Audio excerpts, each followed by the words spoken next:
둘러봐도 보이지 않고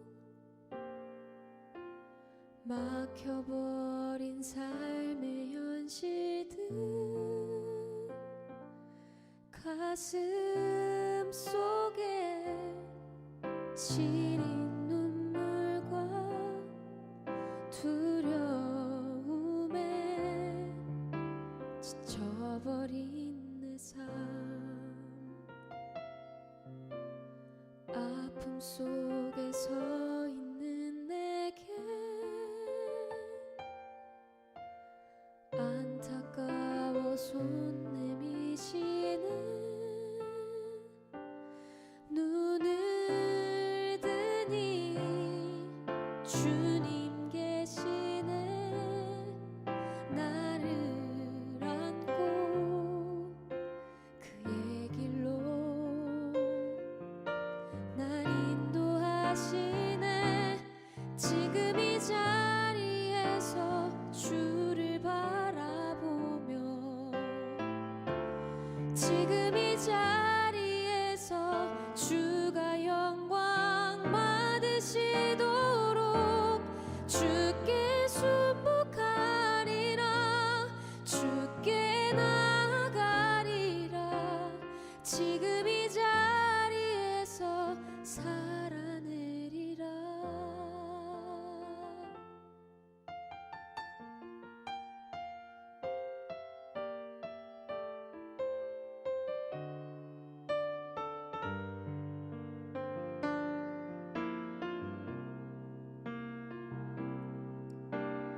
아픔 속에 서 있는 내게 안타까워 손 내미시는 눈을 드니 주님 계시네. 나를 안고 그의 길로 날 인도하시네.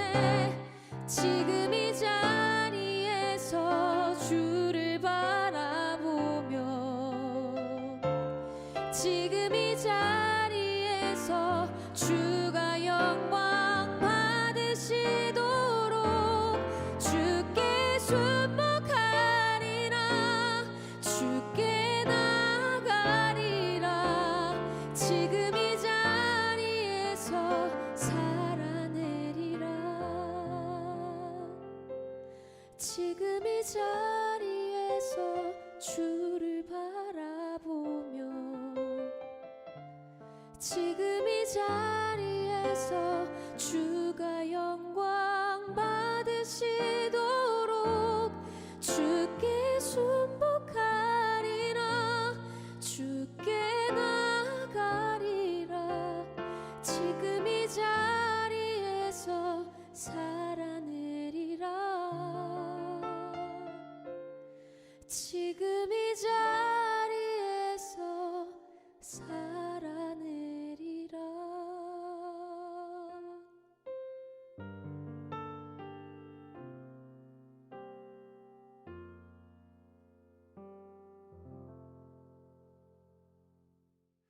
성결교회의 신앙과 교리 중에서 교회에 관한 마지막 말씀입니다.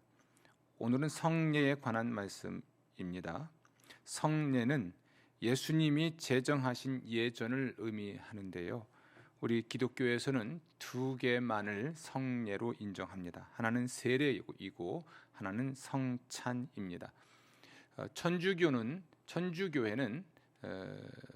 7성사해서 7가지의 성례전을 가지고 있지만, 우리 기독교는 세례와 성찬만을 성례로 인정합니다. 예수님이 직접 제정하신 것이 이 두 가지밖에 없다고 우리가 믿고 있는 건데요, 우선 성찬에 관한 우리 주님의 제정의 말씀이 있습니다. 마태복음 26장 26절입니다. 그들이 먹을 때에 예수께서 떡을 가지사 축복하시고 떼어 제자들에게 주시며 이르시되 받아서 먹으라, 이것은 내 몸이니라 하시고, 또 잔을 가지사 감사 기도하시고 그들에게 주시며 이르시되 너희가 다 이것을 마시라. 이것은 죄 사함을 얻게 하려고 많은 사람을 위하여 흘리는 바 나의 피 곧 언약의 피니라. 그러나 너희에게 이르노니 내가 포도나무에서 난 것을 이제부터 내 아버지의 나라에서 새 것으로 너희와 함께 마시는 날까지 마시지 아니하리라 하시니라. 아멘. 이 말씀은 성례 중에서 성찬에 관한 예수님께서 하신 말씀이고요. 마태복음 28장 18절부터 20절 말씀입니다. 예수께서 나와 말씀하여 이르시되 하늘과 땅의 모든 권세를 내게 주셨으니 그러므로 너희는 가서 모든 민족을 제자로 삼아 아버지와 아들과 성령의 이름으로 세례를 베풀고 내가 너희에게 분부한 모든 것을 가르쳐 지키게 하라. 볼지어다 내가 세상 끝날까지 너희와 항상 함께 있으리라 하시니라. 아멘. 우리 교회가 인정하는 성례는 두 가지밖에 없다는 것을 꼭 명심하십시오. 세례와 성찬, 이 두 가지입니다. 참된 성례, 그럼 왜 우리가 이 두 가지만 인정하는가? 이 참된 성례의 특징을 말씀드리고자 하는데, 첫 번째로 성례는 그리스도에 의해서 직접 제정된 것이어야 합니다. 참된 성례는 그리스도가 직접 제정한 것이 한다는 것이죠. 두 번째로 이 참된 성례는 외적이고 보이는 표징과 그것이 의미하는 내적이고 영적인 은혜, 이 두 가지 요소를 갖습니다. 참된 성례는 두 가지 요소가 있는데, 하나는 표징으로서 외적이고 보이는 것과 또 은혜로서 영적인 은혜로서 내적인 의미를 가지고 있는 것이죠. 세 번째로 성례는 그리스도의 은택과 새 언약을 신자들에게 드러내는 것이고 또 인치고 적용하기 위해서 제정이 됐습니다. 하나님이 베푸신 은혜를 드러내죠. 표징을 통해서 드러내고 또 그 하나님의 은혜를 확증하고 또 그것을 실제로 우리 자신에게 적용하기 위해서 제정된 것입니다. 또 이 네 번째로 성례를 통해서 우리 그리스도인들은 하나님께 충성을 서약하고 하나님을 봉사하기로 다짐을 하게 됩니다. 이것이 우리가 참된 성례의 특징이라 할 수가 있죠. 그러니까 예수님이 성례를 제정하실 때는, 예를 들어 세례를 제정하실 때는 그 세례가 의미하는 게 있습니다. 세례를 통해서 드러내고자 하는 것이 있었다는 것이고요. 또 세례를 받는 사람은 세례를 받음으로써 하나님께 자신을 내어드리는 의미가 있는 거죠. 성찬도 마찬가지입니다. 성찬을 통해서 성찬 예식이 드러내는 게 있고요. 또 그것에 참여하는 사람은 그 성찬식을 통해서 하나님께 자신을 내어드리는 측면이 또 있다는 것이죠.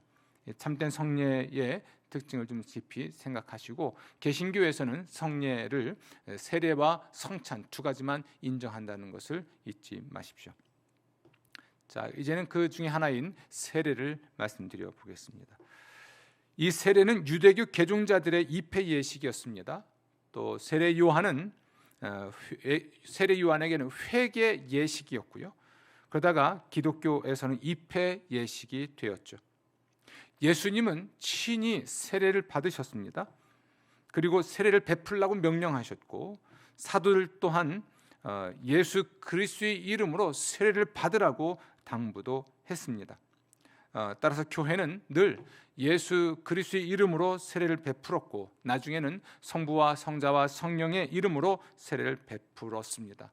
또 우리 모든 교인들은 당연히 예수 그리스도의 이름으로 세례를 받았고, 이제는 성부와 성자와 성령의 이름으로 세례를 받죠. 자, 그럼 이 세례가 의미하는 것이 무엇일까? 이 세례는 예수님의 속죄가 의미하는 것을 내가 받아들이는 것을 의미합니다. 예수님이 우리의 죄를 담당하셨고 우리의 속죄를 위하여 자신을 제물로 바치셨던 이 위대한 사건을 받아들이는 의미가 있는 것이죠. 또한 이 받아들인다고 하는 것은 곧 예수는 주, 예수는 그리스도라고 하는 믿음 또는 신앙을 선언하는 것이고요. 당연히 우리를 구원하신 하나님께 전적으로 복종하는 선언의 의미가 있습니다. 다시요, 세례는 어떤 의미냐면, 세례는 예수님의 십자가 구속의 은혜를 받아들이는 것이고, 또 우리를 죄에서 구원하신 예수 그리스도에 대한 신앙을 선언하는 것이고, 우리를 구원하신 하나님과 예수 그리스도를 위하여 나 자신을 내어 바치겠다고 하는 복종의 선언이라 말을 할 수가 있습니다. 이런 차원에서 세례는 새 언약의 표징이고, 또 하나의 표징으로서 이 세례는 영적인 순결을 표상한다 할 수가 있습니다. 특별히 이 세례를 우리가 이야기함에 있어서 인치다라는 것을 우리가 말하지 않을 수가 없습니다. 이 인을 친다는 것은 보증한다 또는 보장한다는 의미가 있습니다. 다시 말하면 하나님께서는 이제 세례를 통해서, 세례를 받는 사람의 입장에서도 그렇고, 이걸 통해서 세례가 이제 상징하는 것은 하나님께서 당신의 죄를 용서하셨고, 하나님께서 그러므로 당신을 의롭다고 하셨고, 하나님께서 당신을 자신의 자녀로 삼으셨고, 하나님께서 예수 그리스도의 의를 입히셨고, 따라서 당신은 의인입니다. 이런 하나님의 약속 또는 하나님의 신실하심을 드러내는 것이 세례입니다. 또 세례를 받는 사람 입장에서는 내가 죄인임을 인정하고, 내가 스스로 내 문제를 해결할 수 없는 무능한 존재임도 인정하고, 따라서 예수님을 나의 주와 그리스도로 영접하는, 자신이 죄인 되었음을 인정하는 것과 자신을 구원할 수 있는 능력이 없다는 것을 인정하는 것과, 또 예수님만이 나와 주와 그리스도임을 인정하는 신앙 고백, 그리고 자기가 죄 용서받은 자라고 하는 분명한 확신에 찬 고백들, 그러므로 우리를 구원하신 그 예수님을 위해서 살겠다고 하는 헌신의 어떤 고백을 하는 것으로서 인침의 의미가 있는 겁니다. 이것은 하나님 측면에서도 그렇지만 세례를 받는 입장에서도 신실성에 대한 보증이라 하는 것이죠. 하나님의 신실성, 죄 용서하시고 의롭다 하시고 하나님의 자녀 삼으시고 하는 이런 하나님의 신실성을 보증하는 것이고, 내가 하나님을 위해 살겠고 하나님을 섬기며 살겠고 하나님의 자녀로 살겠고 하는 이런 서약을 보증하는 것으로서 세례의 의미가 있다 할 수가 있습니다. 한 가지 주목할 것은 이 세례는 은총의 수단이라고 하는 것입니다. 매우 중요한 의미입니다. 그러니까 하나님은 세례를 통해서 은혜를 베푸시는 것입니다. 이렇게 설명할게요. 세례는 이미 은혜를 받은 사람이 하나님의 구원의 은혜를 받은 사람이 이것을 확증하는 또는 이것을 보증하는 차원에서의 예식이라 할 수 있지만, 또한 세례를 받음으로써 하나님이 은혜를 베푸시는 측면이 있다는 겁니다. 이미 받은 은혜를 확증하는 차원에서도 세례를 베풀지만, 세례를 통해서 하나님이 또 은혜를 베푸시는 게 있습니다. 참 이게 신앙의 신비인데요.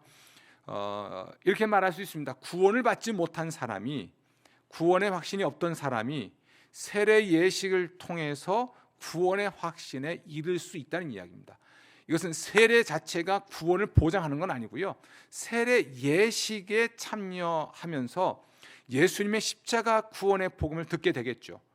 그리고 세례를 받으면서 예수님의 십자가 구속의 은혜에 대한 확증이 생길 수 있다는 이야기예요. 그래서 우리가 이 세례가 은총의 수단이 되기도 한다는 것이죠.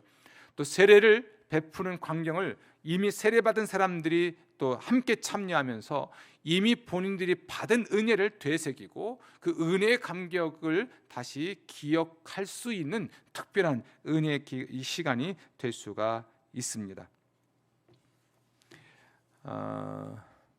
성찬에 대한 말씀을 좀 나누도록 하겠습니다. 이 성찬은 예수님이 제정하신 성례이죠. 예수님은 세상을 떠나시기 전날, 마지막 날 밤에 제자들과 함께 식사를 잡수셨습니다. 그때 제정하신 것이 성찬이었죠. 따라서 교회는 예수님의 모범과 또 명령에 따라서 성찬을 나누어 왔습니다. 이 성찬을 통해서 그리스도의 죽음을 기억하고 의미를 고백하고 그리스도의 재림을 기대하곤 했습니다. 특별히 그리스도의 떡을 나누는 것을 통해서, 떡 나눔을 통해서 그리스도의 몸, 곧 교회에 참여하고 또 이 떡을 나누는 모든 사람들이 하나라는 것을 확인할 수가 있었죠. 두 가지 측면이에요. 하나는 예수님의 구속의 은혜를 기억하고 기념하고 감사하면서 그분이 다시 오실 것을 기다리는 이러한 상징성이 성찬에 있다면, 또 하나는 떡을 떼면서 그 떡을 함께 먹는 사람들이 이미 하나님의 한 가족이요 또 하나님의 한 백성이로서 하나이라는 것을 확인할 수 있다는 것이죠. 매우 중요합니다. 그래서 우리가 성찬 예식은 단순한 예식을 넘어서 또한 은총의 수단이 될 수도 있습니다. 이미 예수님을 주와 그리스도로 믿고 구원받은 사람이 성찬에 참여하죠, 당연히. 그러나 이 성찬 예식에 참석해서 성찬 예식에 참여하는 과정 중에 방금 말씀드린 대로 예수님의 십자가 구속의 은혜의 사건, 그것이 의미하는 것이 무엇인지 이런 것을 설명하고 또 설교하잖아요.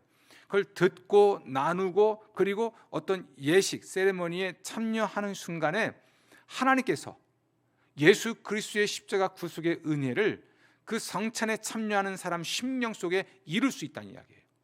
이런 차원에서 성만찬은 은총의 수단이 될 수가 있습니다.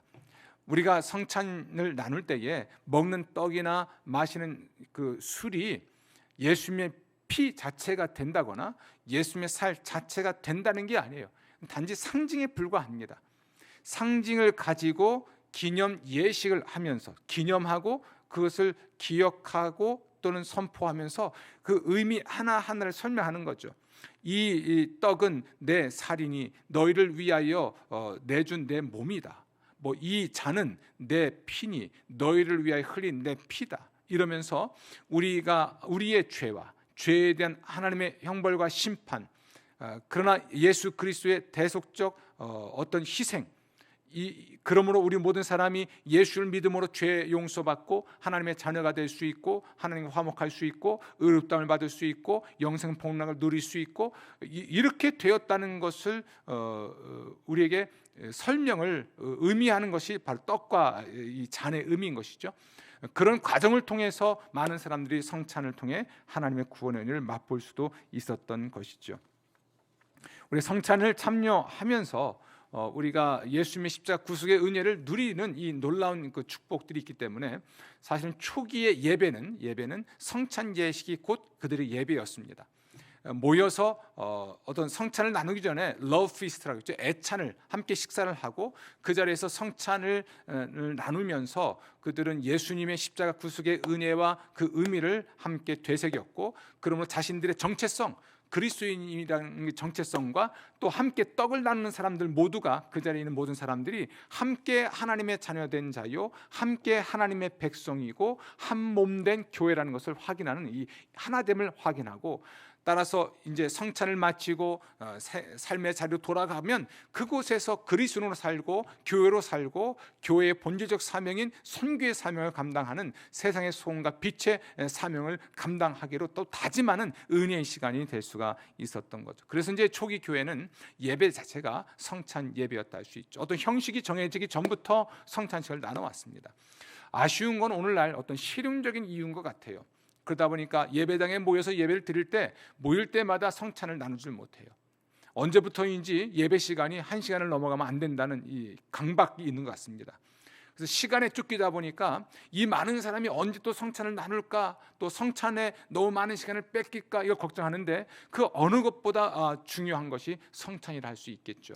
저희 교회가 모일 때마다 성찬 예식을 우리가 하곤 했었는데 코로나19 때문에 지금 하지 못하고 있죠. 그래서 머리를 짜내고 있습니다. 그래서 각 가정마다 성찬기를 구비하게 해놓고 우리가 온라인으로 예배를 드릴 때 제가 예배당 안에서 성찬 예식을 하면, 집례를 하면 여러분들이 가정에서 성찬을 나눌 수 있는 것도 좀 방법을 찾고 있습니다.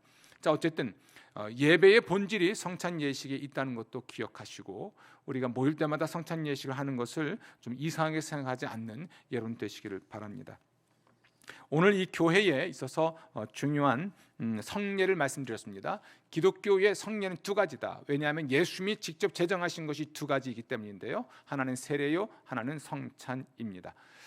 이 세례 예식과 성찬 예식은 또한 동시에 은총의 수단으로서 그 예식에 참여하는 사람들이 하나님의 은혜를 경험할 수 있는 기회가 됩니다. 세례 그리고 성찬에 헌신하는 여러분 되시기를 부탁을 드립니다. 기도하겠습니다.